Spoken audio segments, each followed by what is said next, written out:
Hello, happy Sabbath. Welcome back to a chapter a day. I pray that you've had a wonderful week and having a great weekend. It's the day of rest. Time for you to put everything away and sit back or lay back and get your Bible out, get your inspirational book, whatever you have. Go to a place of worship where you feel comfortable and welcomed and just praise God. And when you finish feeding your spirit, well, you never finish feeding your spirit because that's what we are primarily. You continue feeding your spirit as you get home. Take a walk out in nature. If you live in a beautiful rural area, go outside and look at what God has given us. Go out in your backyard. I just have to step out back. I can sit and just I closed my eyes this morning and I just listened to the sounds, and I could hear all the little chirpings and the little rubbings of the legs by the crickets saying, hey, rain's coming. All that good stuff God has given to us. Let's enjoy it. Let's enjoy it. So, with all of that said, despite what our week has brought us or what our life is giving us, and I'm telling you, but anyway, God has been blessing amidst every adversity, and God is still working out whatever it is you want for him. Now, this string around my neck, and you may hear a little sound. I'm wearing a neck fan this morning. Hope that'll help with me feeling warm. I have the fan on overhead, but I don't have the AC hasn't come on, so that's okay by me. So, I'm going to be reading one chapter today, but it's rather lengthy, and we are still in Isaiah. So let's see. Last week we had this loudmouth officer from the king of Assyria come to Hezekiah. Well, Hezekiah wasn't there, but his representatives went out. And Hezekiah had told them, don't answer him. Don't answer him. Just let him rant on, and rave on. And he was saying, do you think your God, Hezekiah, is just fooling you? Your God can't protect you from the king of Assyria? What a joke, yeah. So, let's see what happens today. Yes, Rabshakeh was his name. Chapter 37. And it came to pass, when King Hezekiah heard it, that he rent his clothes and covered himself with sackcloth and went into the house of the Lord. And he sent Eliakim, who was over the household, and Shebna the scribe, and the elders of the priests covered with sackcloth, unto Isaiah the prophet, the son of Amos. When things get bad, sometimes you got to get down on your knees and you got to talk to God personally, outright. I mean, this is what Hezekiah did, but he also sent for backup. The prophet Isaiah, remember, that is who God used in times past to bring forth his word. We have the Bible. When we get down on our knees today, this is what we consult, okay? And talk to God heart to heart. Okay. Verse 3. And they said unto him, thus saith Hezekiah, this day is a day of trouble and of rebuke and of blasphemy. For the children are come to the birth, and there is not strength to bring forth. I love their words. They are so poetic when they talk. I love the KJV for that. Okay, verse 4. It may be the Lord thy God will hear the words of Rabshakeh, whom the king of Assyria, his master, had sent to reproach the living God, and will reprove the words which the Lord thy God hath heard. Wherefore lift up thy prayer for the remnant that is left. And sometimes, you know what? When it is involving a group of people that are being attacked, get everybody involved. Verse 5. So the servants of King Hezekiah came to Isaiah. And Isaiah said unto them, thus shall you say unto your master, thus saith the Lord, be not afraid of the words that thou hast heard, wherewith the servants of the king of Assyria have blasphemed me. And sometimes that's what we need to do. Don't listen to people's words. This is something I pray about. I don't want to see their faces, and I don't want to hear their words, even though they may be right directly in front of me. Let God pass that away and let me just focus on talking to God and asking him for deliverance. Verse 7. So Isaiah is telling them, don't listen to the words of that loudmouth Rabshakeh and his servants. And I know they have been blaspheming God. Let's see. Verse 7, behold, I will send a blast upon him, and he shall hear a rumor, and return to his own land, and I will cause him to fall by the sword in his own land. I have a verse right in the back wall of me here right now that says, be still. Take a look at it. If you can see the whole thing, be still and know that I am God. That's my verse. And that's the verse sometimes we need to go with. Be still and know that I am God. So this, sometimes people tell you, no, you can't just sit back and wait on God. Yes, you can. Yes, you can. And that's what God tells us to do a lot of times. Stay still. Don't speak. Don't move. Don't try to do your own thing. Wait. I'm coming. But we don't like to wait. I know I don't like to wait. But that's what God is telling us to do a lot of times. Okay. So Isaiah is telling him, I'm going to send a blast. He's going to hear a rumor. And I'm going to cause him to fall at his own sword, fall by the sword in his own land. Whoa. Verse 8. So Rabshakeh returned and found the king of Assyria warring against Libnah. So that means Rabshakeh went back to Assyria. For he had heard that he was departed from Lachish. So when he went back, the king of Assyria was fighting with somebody else. When people are warish, they're just warish. There are some people who are just born for adversity and they do it really well. Verse 9. And he heard say concerning Tirhakah, king of Ethiopia, he is come forth to make war with thee. That's the rumor.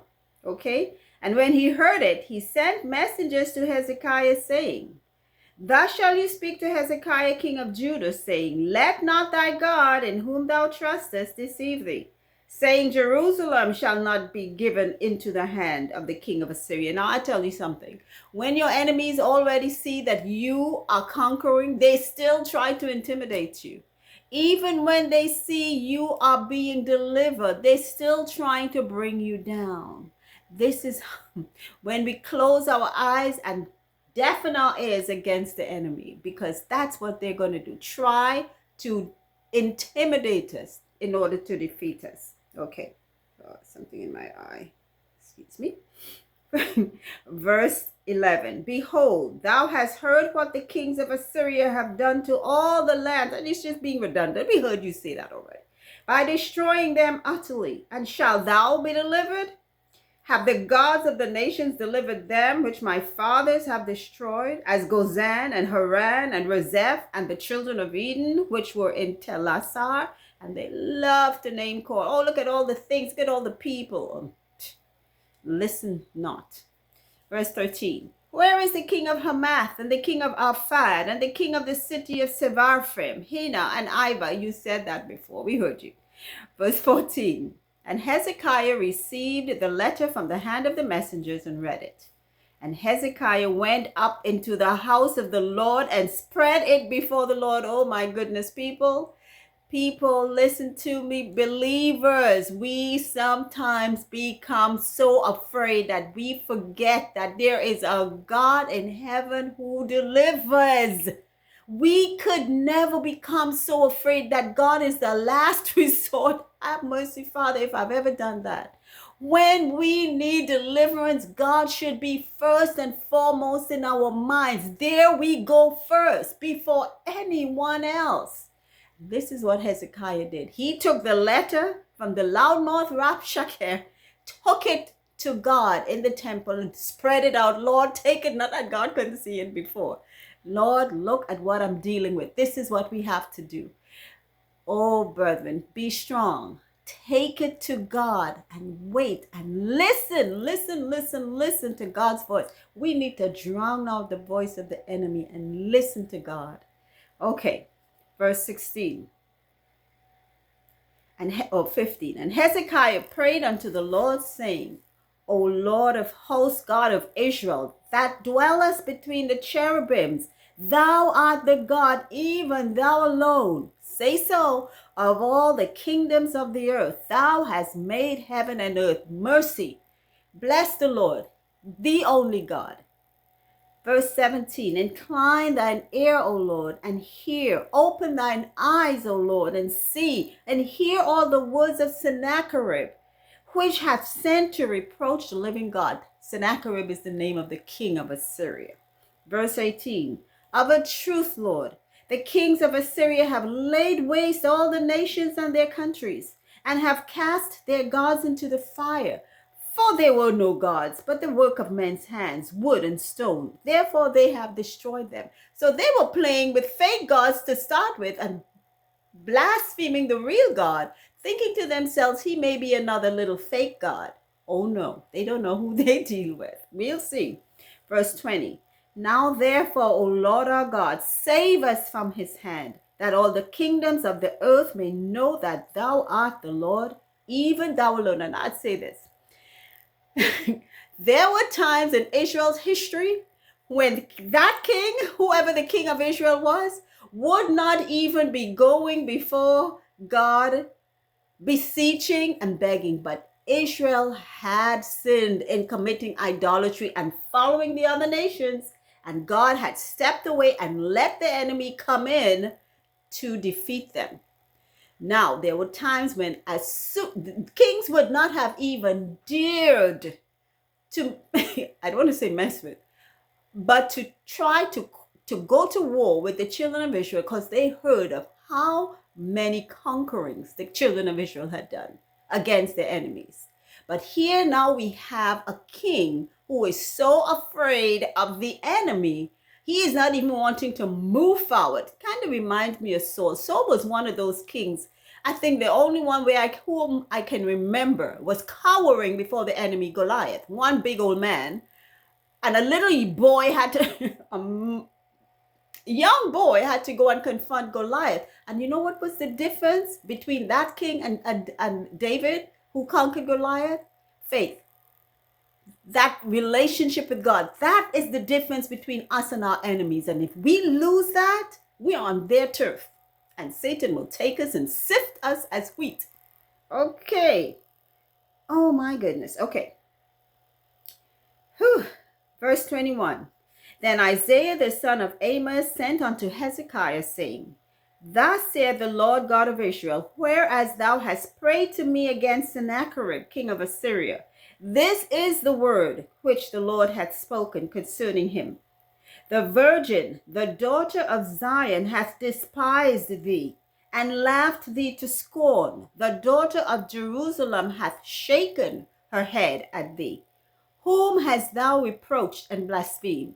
And against whom hast thou exalted thy voice and lifted up thine eyes on high? Even against the Holy One of Israel. So when your enemies are messing with you, bothering you, interfering with you, it's not just you. They're messing with God. You are the apple of God's eyes. You are God's child, and they are coming after you. You are not alone. You are not fighting your enemies or your battles alone. God is there with you because you belong to God. How many parents will see their child or children in trouble and decide, I'm going to stand aside and let them deal with that? You step in there. You step in there and you work and try to help that child come out of that mess that they're in. This is how God sees us. This is how God deals with us. Oh, you're messing with my children? You're messing with me. You touched the apple of my eye? Now it's on. Okay? That's what God is saying here. Verse 24.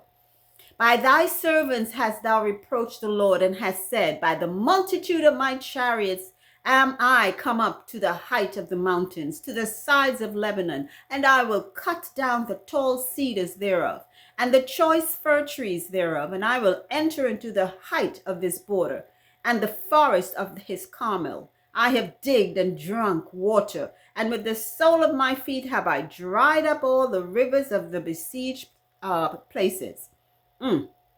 Hast thou not heard long ago how I have done it, and of ancient times that I have formed it? God is saying now, you never heard about me. Have you ever heard people say, oh, you never heard about me? You must not have heard about me. This is what God is saying. Oh, you're boasting about all your chariots and all the tall trees you have cut down and all the stuff that you have done. You never heard about me, have you? Okay, how I dried up rivers of besieged places. Verse 26.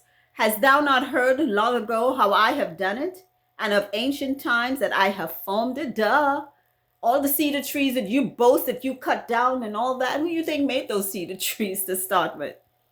Now have I brought it to pass that thou shouldest be to lay waste defenced cities into ruinous heaps. Therefore their inhabitants were of small power. They were dismayed and confounded. They were as the grass of the field, and as the green herb, as the grass on the housetops, and as corn blasted before it be grown up. But I know thy abode, and thy going out and thy coming in, and thy rage against me. God knows us all. Whether it's our enemies, whether it's us, not because you are not a believer of God. God don't know you. God knows you. God knows us all. Come on. Come on. Whew. Verse 29. Because thy rage against me and thy tumult is come up into mine ears. Therefore will I put my hook in thy nose and my bridle in thy lips, and I will turn thee back by the way which thou camest. That is what God is saying to the enemies of his people. Verse 30. Mercy, mercy. They're going to be in some serious trouble. Okay. And this shall be a sign unto thee. Ye shall eat this year such as groweth of itself, and the second year that which springeth of the same. And in the third year sow ye and reap and plant vineyards and eat the fruit thereof. And the remnant that is escaped of the house of Judah shall again take root downward and bear fruit upward. So God is telling his people, you're going to grow again. I know I have cut you down. I have put people in place to torment you because you have sinned, but you're going to grow again. Okay, from the root, when something grows from the root upward, it's growing. Verse 32, for out of Jerusalem shall go forth a remnant, and they that escape out of Mount Zion. The zeal of the Lord of hosts shall do this. Therefore thus saith the Lord concerning the king of Assyria, he shall not come into this city, nor shoot an arrow there. Mercy, mercy, mercy. This man that stood up and blasphemed God and said, your God could save you. You see what I did with these other nations? Your God going to save you. What is God saying here? Verse 33. He shall not come into this city, nor shoot an arrow there, nor come before it with shields, nor cast a bank against it. Mercy. Is God fighting your battles or what? Are you being still? Let me go back to that. I know the whole thing may not show. Be still and know that I am God. Okay. Verse 34, by the way that he came, by the same shall he return, and shall not come into this city, saith the Lord. For I will defend this city to save it for mine own sake and for my servant David's sake. Remember, David was God's anointed king. David was a man after God's own heart. David was from whom Jesus came, that lineage. Verse 36, then the angel of the Lord went forth and smote in the camp of the Assyrians 185,000. Do the math, 185,000. Okay, an angel. And when they arose early in the morning, behold, they were all dead, corpses. Now, I'm not sure how many people still survive. Maybe the less influential were the ones who were able to rise up to see all the corpses around them, because corpses can't arise. Verse 37. So Sennacherib, king of Assyria, departed and went and returned and dwelt at Nineveh. And it came to pass, as he was worshipping in the house of Nisroch his god, that Adremelech and Sharezer his sons smote him with the sword, and they escaped into the land of Armenia. And Esarhaddon his son reigned in his stead. Oh my goodness. How could you not read the Bible? You want drama? And this is good drama because it involves God. God's working on behalf of his people. 185,000. And none of them had to raise a sword. None of them had to go up against him because they went to God. We think we can fight our battles a lot of time because we think we have something in us. No. Be still. Go back one more time to this verse on my wall. And I know the whole thing doesn't show, but be still and know that he is God. That's the end of our reading of chapter 37. My, oh my. Whenever we want to remember the power of the God that we serve, we need to read the Bible. Take out your scriptures and read it. That's what it's for. Inspiration, correction, reproof, knowledge. Bless the Lord, oh my soul. Oh, I always get so worked up, and I just know that I have a God that is so mighty on my side, and I want to stay in God's grace and mercy. I want to stay in God's grace and mercy, and I pray that you do too. So until our next reading, keep on listening, because that's how all faith comes and grows. Take care.